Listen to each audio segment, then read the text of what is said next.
menjadi cara pengelolaan yang baik. Cara pengelolaan yang baik yaitu dengan membuat struktur organisasi dan mendeskripsikan tugas secara jelas sesuai masing-masing posisi. Nah, kali ini kami akan menjelaskan tentang suatu model pelimpahan tugas dan wewenang, yaitu model terdesentralisasi. Lalu ada struktur organisasi perusahaan. Dalam perusahaan terdapat dua struktur organisasi, yaitu struktur organisasi terpusat atau sentralis dan yang kedua struktur organisasi desentralisasi. Dalam struktur organisasi terpusat, wewenang yang diberikan oleh atasan kepada bawahan hanya sedikit, sedangkan dalam struktur organisasi desentralisasi terjadi banyak pelimpahan wewenang dari atasan kepada bawahan. Alasan mengapa perusahaan memilih sistem terdesentralisasi. Yang pertama, penggunaan data lokal dan kecepatan pengambilan keputusan. Yang kedua, fokus kerja manajemen pusat. Yang ketiga, pelatihan memotivasi manajer. Dan yang keempat, meningkatkan kompetisi. Di sini saya akan menjelaskan tentang pusat pertanggungjawaban atau responsibility center. Pusat pertanggungjawaban atau responsibility center adalah suatu segmen usaha di mana manajer bertanggung jawab satu set penuh terhadap aktivitas tertentu. Selanjutnya ada pengertian dari akuntansi pertanggungjawaban. Akuntansi pertanggungjawaban adalah sebuah sistem yang mengukur hasil dari setiap pusat pertanggungjawaban sesuai dengan informasi yang dibutuhkan oleh manajer untuk menjalankan pusat pertanggungjawaban tersebut. Pusat pertanggungjawaban erat kaitannya dengan akuntansi pertanggungjawaban, anggaran, dan laporan pertanggungjawaban. Apabila sebuah organisasi sudah menerapkan sistem pusat pertanggungjawaban, maka sistem akuntansi yang ditetapkan haruslah sebuah sistem akuntansi pertanggungjawaban yang mendukung cara kerja pusat pertanggungjawabannya. Adapun anggaran sangat krusial perannya dalam pusat pertanggungjawaban. Anggaran pada dasarnya merupakan alat yang digunakan untuk mengendalikan objek yang dikehendaki. Apakah pusat pertanggungjawaban telah bekerja sesuai dengan anggaran atau tidak? Semua ini tertuang dalam laporan pertanggungjawabannya. Selanjutnya di sini saya akan menjelaskan tentang tipe-tipe pusat pertanggungjawaban. Tipe-tipe pusat pertanggungjawaban di sini ada 4. Yang pertama ada pusat kos, yang kedua ada pusat pendapatan, yang ketiga ada pusat laba, dan keempat ada pusat investasi.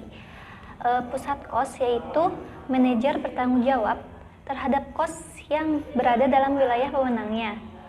Kos yang tidak dapat ditelusuri secara langsung kepada segmen usaha tidak menjadi tanggung jawab manajer pusat kos. Yang kedua ada pusat pendapatan. Manajer bertanggung jawab terhadap pendapatan segmen yang dipimpinnya. Pendapatan yang tidak dapat ditelusuri secara langsung kepada segmen tidak menjadi tanggung jawab manajer pusat pendapatan. Yang ketiga ada pusat laba. Manajer bertanggung jawab terhadap pendapatan maupun kos yang bisa ditelusuri secara langsung segmen yang dipimpinnya. Yang keempat ada pusat investasi. Manajer berhak melakukan investasi dan harus mempertanggungjawabkan pendapatan dan kos terkait investasi yang dilakukannya. Pemilihan tipe pusat pertanggungjawaban ini untuk tiap segmen usaha tidaklah selalu sama. Bisa saja di sebuah perusahaan, sebuah segmen dianggap sebagai pusat kos, sedangkan di perusahaan yang lain, segmen yang sama diperlakukan sebagai pusat laba. Yang pertama yaitu bagian unit organisasi sebagai pusat pertanggungjawaban. Unsur penting yang harus ada dalam akuntansi pusat pertanggungjawaban yaitu menentukan tempat yang akan dikendalikan. Untuk menentukan tempat-tempat ini, perusahaan perlu menyusun struktur organisasi. Adapun fungsinya itu sebagai penetapan dan penentuan. Yang pertama yaitu deskripsi tugas masing-masing orang yang berada dalam posisi dalam struktur tersebut. Dan yang kedua itu wewenang dan tanggung jawab dari masing-masing posisi yang ada di dalam struktur tersebut. Dan yang terakhir yaitu garis pelaporan pertanggungjawaban. Yang kedua yaitu manajer pusat pertanggungjawaban. Dalam proses pengendalian kos atau pendapatan unit-unit kerja tersebut harus dipertanggungjawabkan kos atau pendapatan yang dikeluarkan atau yang dihasilkan oleh unit tersebut. Orang yang mempertanggungjawabkan atau kos atau pendapatan tersebut disebut manajer pusat pertanggungjawaban. Saya akan menjelaskan tentang anggaran. Anggaran berbeda dengan penganggaran. Anggaran merupakan pernyataan mengenai estimasi kinerja yang hendak dicapai selama periode waktu tertentu yang dinyatakan dalam ukuran finansial. Sedangkan penganggaran adalah proses atau metode untuk mempersiapkan suatu anggaran. Dalam perusahaan, anggaran memiliki peran penting dalam proses perencanaan dan pengendalian keuangan perusahaan. Agar proses perencanaan dan pengendalian ini dapat berjalan dengan baik, maka proses pembuatan anggaran pun menjadi suatu yang krusial sifatnya. Faktor-faktor yang harus diperhatikan dalam penyusunan anggaran antara lain, yang pertama yaitu partisipasi dalam menyusun anggaran. Yang kedua, tingkat kesulitan target anggaran, dan yang ketiga, keterlibatan manajemen senior. Saya akan menjelaskan tentang laporan pertanggungjawaban. Laporan pertanggungjawaban merupakan bagian integral dari sistem akuntansi pertanggungjawaban. Laporan ini merupakan sarana untuk penilaian kinerja dari pusat-pusat pertanggungjawaban. Biasanya, laporan ini dibuat pada akhir periode dan merupakan gabungan laporan-laporan unit yang berada di bawah seorang manajer pusat pertanggungjawaban. Kemudian akan diserahkan kepada manajer atau pejabat yang lebih tinggi. Isi dari laporan adalah data anggaran, data aktual atau realisasi anggaran, dan varians atau selisih antara yang dianggarkan dengan realisasi.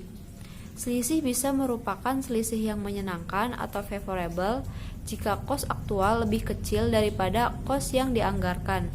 Akan tetapi, varians bisa juga merupakan varians yang tidak menyenangkan atau unfavorable, di mana bila kos aktual lebih besar daripada kos yang telah dianggarkan.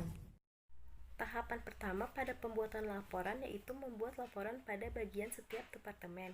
Dalam kasus ini akan ada 3 buah laporan. Yang pertama, laporan bagian perakitan, yang kedua, laporan bagian pemotongan, dan yang ketiga, laporan bagian pengepakan. Berikut merupakan tabel dari laporan kos bulanan bagian perakitan.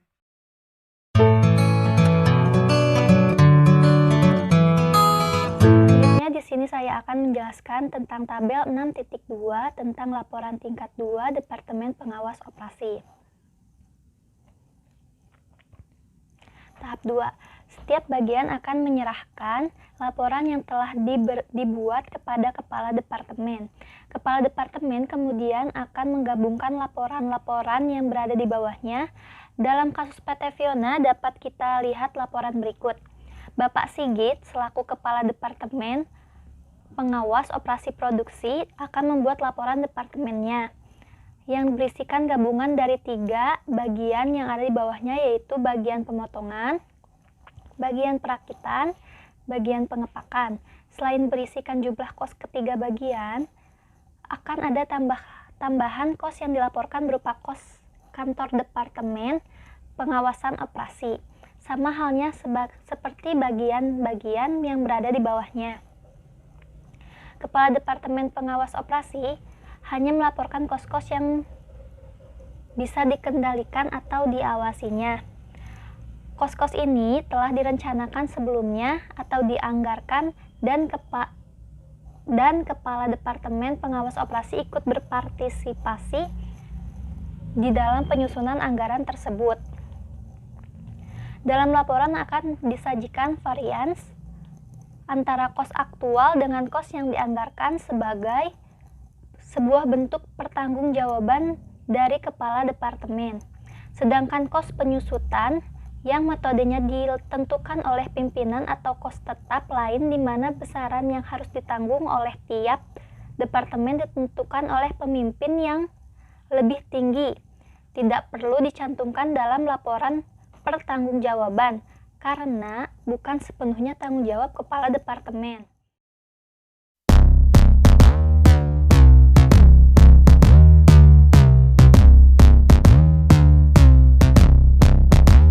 Tahap 3 yaitu berdasarkan struktur organisasi PT Piona terlihat bahwa Direktur Produksi membawahi 3 departemen, yaitu Departemen Pemeliharaan, Departemen Pengawas Operasi, dan Departemen Pengawas Kualitas Produksi. Masing-masing departemen akan menyerahkan laporan pertanggungjawaban kepada Direktur Produksi. Direktur Produksi kemudian akan menggabungkan ketiga laporan pertanggungjawaban tersebut dalam laporan pertanggungjawaban Direktur Produksi ditambah dengan kos kantor Direktur Produksi. Laporan ini kemudian akan diserahkan kepada Presiden Direktur.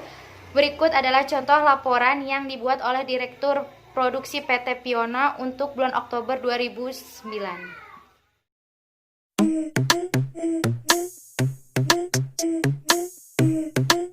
Tabel 6.4 ini adalah tahap terakhir dari proses laporan pertanggungjawaban. Semua laporan yang diserahkan oleh para direktur akan digabungkan menjadi satu yang menjadi laporan perusahaan secara keseluruhan. Berikut contoh laporan rangkuman dari laporan para direktur PT Piona.